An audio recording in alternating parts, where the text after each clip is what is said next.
Bismillahirrahmanirrahim. Assalamualaikum warahmatullahi wabarakatuh. Jadi pada video kali ini saya akan membahas 3 submateri. Yang pertama adalah Transaction Processing System atau TPS, kemudian Functional Area Information System, dan Enterprise Resource Planning atau ERP. Jadi yang pertama yaitu TPS atau Transaction Processing System, merupakan sistem informasi yang terkomputerisasi yang dikembangkan untuk memproses data-data dalam jumlah besar untuk transaksi bisnis rutin seperti daftar gaji dan inventarisasi.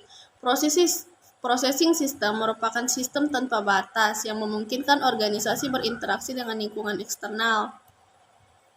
TPS ini juga mencatat dan memproses data hasil elektronik data processing system dan dari transaksi bisnis seperti penjualan, pembelian, dan perubahan atau persediaan inventory. Kemudian jenis-jenis subsistem pada transaksi processing system atau TPS ini, yang pertama adalah payroll. Jadi payroll ini merupakan pembayaran upah atau gaji karyawan. Kemudian yang kedua order entry atau order processing, yaitu mencatat pembelian untuk konsumen. Yang ketiga invoicing, yaitu menghasilkan faktur. Yang keempat adalah inventory, yaitu mengelola barang supaya selalu tersedia. Kelima shipping, yaitu menyerahkan barang dari perusahaan sampai diterima oleh konsumen. Keenam purchasing, yaitu mengkoordinasi pembelian barang pada konsumen. Kemudian receiving, yaitu menerima barang dari pemasok atau supplier untuk mengembalikan barang dari konsumen. Kemudian account payable, yaitu mengelola pembayaran tagihan kepada pemasok atau supplier. Dan yang terakhir adalah general ledger. General ledger yaitu mengikat sistem di atas menjadi satu dan menghasilkan satu laporan. Kemudian tujuan dari TPS itu sendiri, satu, mencatat setiap transaksi yang terjadi, kemudian mempercepat proses yang terjadi di dalam suatu perusahaan, menyediakan informasi yang akurat dan tepat waktu, dan meningkatkan kinerja dan layanan perusahaan. Kemudian cara pemrosesan pada TPS di sini ada dua, yaitu pemrosesan batch atau batch processing dan pemrosesan online atau real time. Pada tabel ini kita bisa melihat perbedaan dari karakteristik mereka. Jadi karakteristik yang pertama adalah dari pemrosesan transaksi. Jadi pemrosesan batch itu di mana data transaksi direkam, dikumpulkan, dan diurutkan dan diproses secara periodis. Sedangkan pemrosesan online itu transaksinya diproses seketika. Kemudian dilihat dari pemutakhiran berkas, proses batch itu ketika tumpukan diproses. Sedangkan pemrosesan online yaitu saat ditransaksi diproses. Kemudian dari karakteristik waktu tangkapan, jadi pemrosesan batch itu beberapa jam atau beberapa hari setelah tumpukan dikirim untuk diproses. Sedangkan pemrosesan online itu beberapa detik setelah setiap transaksi diproses. Kemudian kita beralih pada definisi sistem informasi berdasarkan area fungsional. Jadi sistem informasi berdasarkan area fungsional merupakan suatu sistem yang ditujukan untuk memberikan informasi bagi kelompok orang yang berada pada bagian tertentu dalam suatu perusahaan dengan perusahaan lain berbeda-beda. Sedangkan dalam suatu perusahaan atau organisasi itu sendiri juga memiliki sejumlah area fungsional bisnis seperti akuntansi, pemasaran, produksi, dan sebagainya. Jadi yang pertama adalah sistem informasi akuntansi. Sistem informasi akuntansi ini merupakan kombinasi dari berbagai sumber daya yang dirancang untuk memproses data akuntansi dan keuangan yang ada dan mengubahnya menjadi informasi yang dibutuhkan perusahaan untuk pengambilan keputusan baik pihak-pihak yang berkepentingan. Kemudian subsistem dari sistem informasi akuntansi, yang pertama adalah sistem pengeluaran, yang kedua sistem pendapatan, ketiga sistem produksi, keempat sistem manajemen sumber daya, dan yang terakhir, yang kelima yaitu sistem buku besar dan laporan keuangan.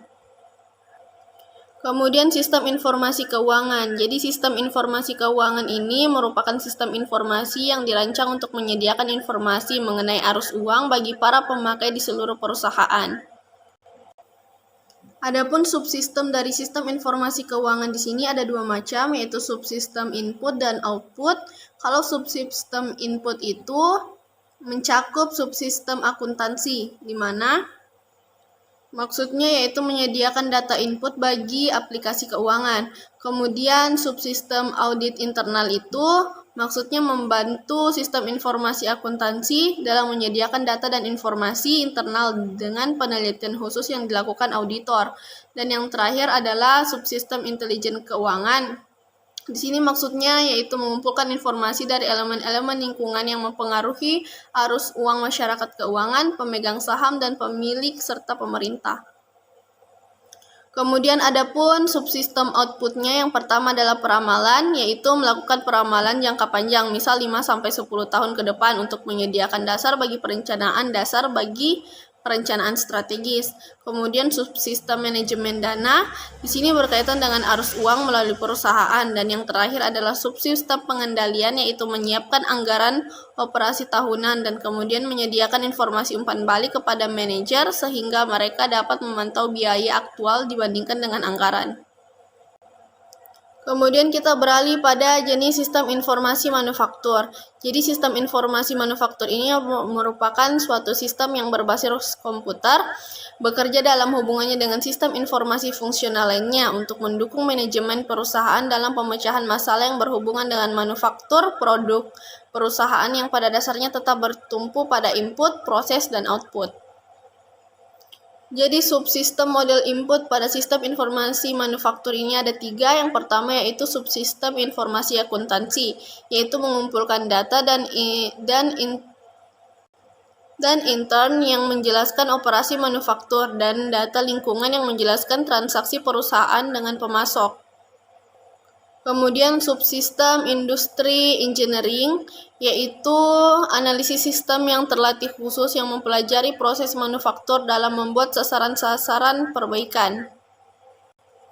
Kemudian yang terakhir adalah subsistem intelijen manufaktur, berfungsi untuk manajemen manufaktur tetap mengetahui perkembangan terakhir mengenai sumber-sumber pekerja, material, dan mesin. Kemudian sistem informasi pemasaran. Nah, sistem informasi pemasaran ini memiliki 2 model sistem informasi. Yang pertama adalah subsistem input pemasaran dan subsistem output pemasaran. Kita beralih pada jenis berikutnya, yaitu sistem informasi sumber daya manusia, yaitu sistem yang bertugas untuk mengumpulkan dan memelihara data yang menjelaskan sumber daya manusia, mengubah data tersebut menjadi informasi, dan melaporkan informasi itu kepada pemakai.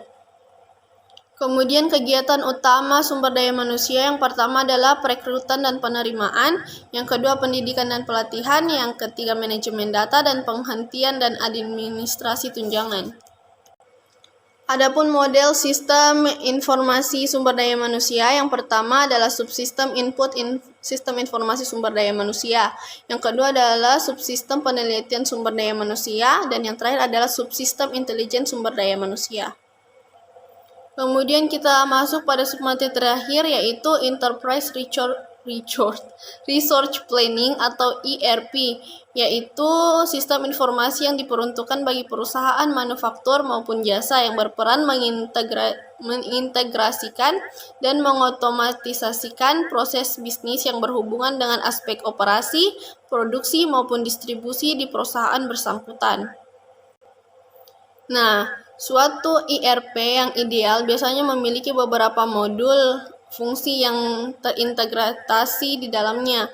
Jadi modul-modul itu yang pertama adalah manufaktur, yaitu beberapa fungsi di dalamnya mencakup engineering, capacity, alur kerja, tagihan material, proses manufaktur, dan lain sebagainya. Kemudian yang kedua adalah finansial. Beberapa fungsi di dalamnya mencakup account payable, accounts receivable, fixed asset, general ledger, cash management, dan lain sebagainya. Kemudian yang ketiga adalah human resource. Beberapa fungsi di dalamnya mencakup benefit, training, payroll, waktu dan kehadiran, dan lain sebagainya. Kemudian yang keempat adalah manajemen supply chain. Beberapa fungsi di dalamnya mencakup inventory, perencanaan, penjadwalan, pemrosesan, input order, dan lain sebagainya. Kemudian yang kelima yaitu project. Beberapa fungsi di dalamnya mencakup pembiayaan, manajemen waktu dan biaya, dan lain sebagainya. Yang keenam yaitu manajemen customer relationship. Beberapa fungsi di dalamnya mencakup sales dan marketing, service, committee, customer contact, call center, dan lain sebagainya. Dan yang terakhir adalah data warehouse, digunakan untuk pemrosesan data untuk menghasilkan informasi lain yang berguna bagi perusahaan. Sekian dari saya, apabila ada kesalahan mohon dimaafkan dan dikoreksi, saya juga masih belajar dalam menyempurnakannya.